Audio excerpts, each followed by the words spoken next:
What is up, guys? It is Powerbang bringing you guys another Clash of Clans video. We're hopping into our last war with Final Boss. We ended up getting the victory, 83-82. Great war to them, and had some awesome attacks to show from it.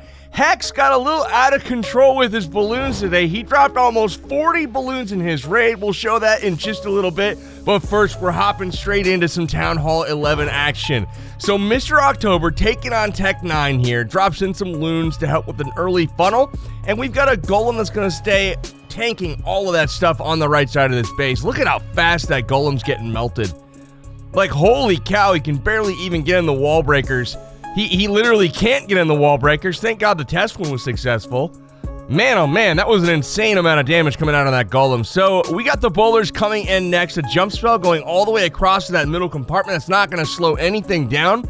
And here is the Grand Warden ability, kind of warding off the CC a little bit, but he is going to catch, yeah, a little bit of fire from the Eagle there. Luckily, already inside of the Eagle range. He doesn't take too much damage.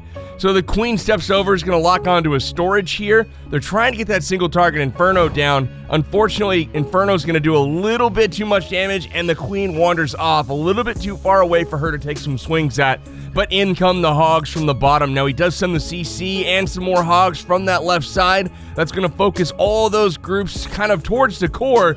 And now some serious heal spells are going to be needed as they group up into 2 Expos and 3 if you count that one on the backside of that middle compartment. This is insane. Queen helping out on the next Expo. That is absolutely clutch from her. We still have 1 heal spell left to go. No splash damage left over in this base, so it's all point defense from here on out. And it does look like Mr. October here is going to have the heal spell to get him through this final quadrant. So here comes the final heal. All those Hogs are getting healed back up to full, and they also have the life aura from the Grand Warden. So ground versus air is the debate right now for me. I'm trying to figure out which one is better, and I'm seeing equally good results on both styles of armies. So it kind of leads me to believe that there's a Troll Tesla in the corner. It kind of leads me to believe that the game is super balanced right now as far as attacking goes and defending. And I feel like it's in a good spot as far as the way kind of what's successful is working right now. I don't feel like there was a point in time where I felt like if you did not use air, like you were completely silly, like just silly. And now I feel like ground is just as viable. And I gotta give props to the Clash team for the balance they've done on the game as of late. You know, a lot of it has to do with the Infernos, and granted, the overall difficulty has come way down, but I do think that a lot of people are having fun with the game, even though it's changed fundamentally quite a bit. But that's all right. Let's go ahead and take a look at the remainder of the video. I've got some amazing air raids coming. I've got Sean 2 next. He's going to throw down a textbook attack on a Town Hall 10. I'm going to show you guys what you're going to be looking for to identify a base that you want to hit via the air. So here is a base. It's for one, it's symmetrical. You can kind of tell exactly where everything's going to be and where it all is. He decides to funnel from the bottom here, bringing in some troops. But look at the air defense placement, guys. Look at the Expos.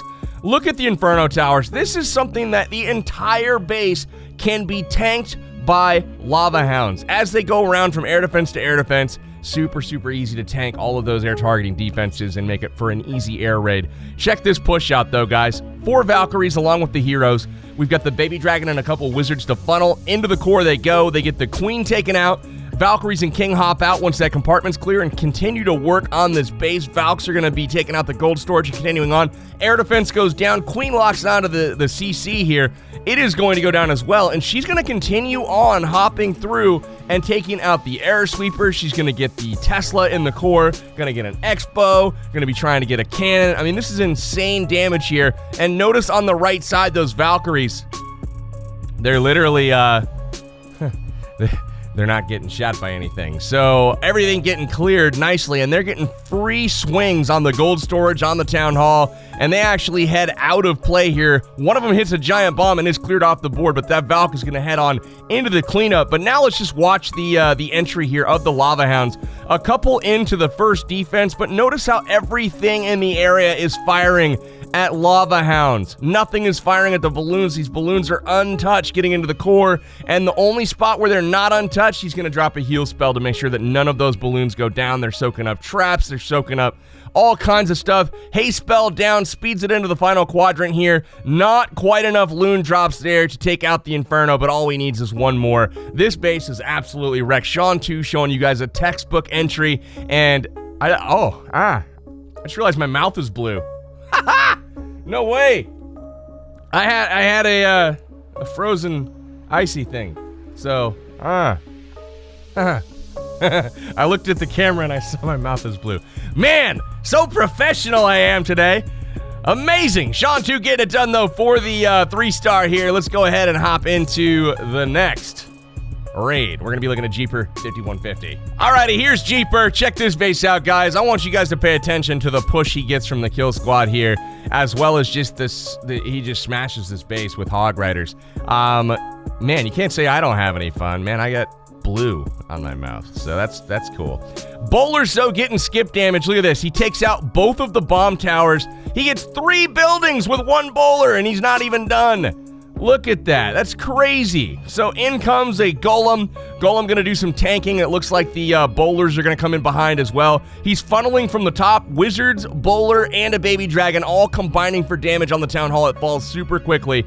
And now he's headed into the base. Golem soaks up the damage from the single target Inferno. Here comes the king. Here comes the enemy king. We've got a CC as well. And the enemy queen is waiting to get into the action also. So the queen on our side is going to have to pop that ability early to get that single target Inferno offer. But that's just fine. Wall breakers come down, open up the compartment, and we are able to take out the enemy queen as well as the single target Inferno. Here is the Hogs coming in, or here are the Hogs coming in from the right side of the base, and the push is still going strong. The queen in here taking out Skelly spells, or Skelly traps. Taking out the clan castle and even getting the Tesla and working on the sweeper and cannon on the backside. Focusing in on the kill squad now, or the Hogs actually. Absolutely crazy push here from those Hogs. Not really dying to anything. And as we get into the final group, there's a back group and a front group. He chooses to heal the front group here, heading into the final section, keeping most of those alive. That way the back group can benefit from that heal as well once they hop into it. So here they go, hopping over. Several of those Hog Riders get back up to full. And the last building that's a threat there is the Wizard Tower. He has an extra heal spell just for that. That is insane. Just completely crushes the base. And from now on, he's got nothing left but Wizards to take out the rest of it. So, Hog Rider attacks, man, at Town Hall 10. Still extremely, extremely strong. But let's get to what the title of the video is. Let's look at a ridiculously overkill air attack here from Hex. He saw something in the next base that made him think, you know what? I'm going to queue up 38 balloons, stick one in the CC, a couple lava hounds. Sui entry, meh, call it good. Let's go ahead and take a look at what he saw. Alrighty, guys, so here's the base Hex was looking at. Look at his army composition. 10 minions to go along with 38 balloons. He's got one more balloon in the CC for 39. Almost 40 balloons in one raid at Town Hall 10. He doesn't even have the extra camp space, man. So this is insane as far as the army comp goes. He literally just Sui entries here, decides, you know what? I can actually charge with no funneling troops. None needed. He uses the king, the queen. Gonna use that king's ability going around the corner. Queen gets out the archer tower as well as the air defense. So really, really high value here just for the heroes. He gets an air defense and a huge part of this base as well. Gets a wizard tower. And now it's just about sending in the hounds and loons from that upper left. You can tell the heroes are done at this point. He sends in a couple of, minions from the right side, getting some of that stuff cleared over there, making sure that none of the buildings are missed. Look at all these balloons. Are you serious? There's so many. 3 huge groups kind of moving through, and they work from a line into like a group, into like an organism. I don't know, but they're heading through the base. Queen locked onto the Lava Hound, and we Skelly spell her before she leaves the compartment. There it is. Lava Hound pops. Skellies are on her. Pups are on her. She's down. Look at all the loons moving through. This is insane. So many balloons left up in this raid, and he's got a heal spell to boot, so he drops that, absorbs the traps. Look at how many balloons. If the center group was left after a raid, that would be overkill. If the left group was left after a raid, that would be overkill. If the right group was left, that would be a decent raid. I mean, this is insane. All these together, and there's probably 30 balloons that are surviving after this one. Hex getting it done for the 3-star. Really liked the plan here. It's not often you see these guys load up with that many balloons and just like, YOLO, let's go. Got some really good value with the Sui entry there, getting the cleanup done though. So for me and my blue tongue, blah, Thank you guys for watching the video. I appreciate it. Like it if you would, and subscribe here if you're new. I'll be back with the next one a little bit later tonight. This is Powerbang signing out till next time, guys. Take care.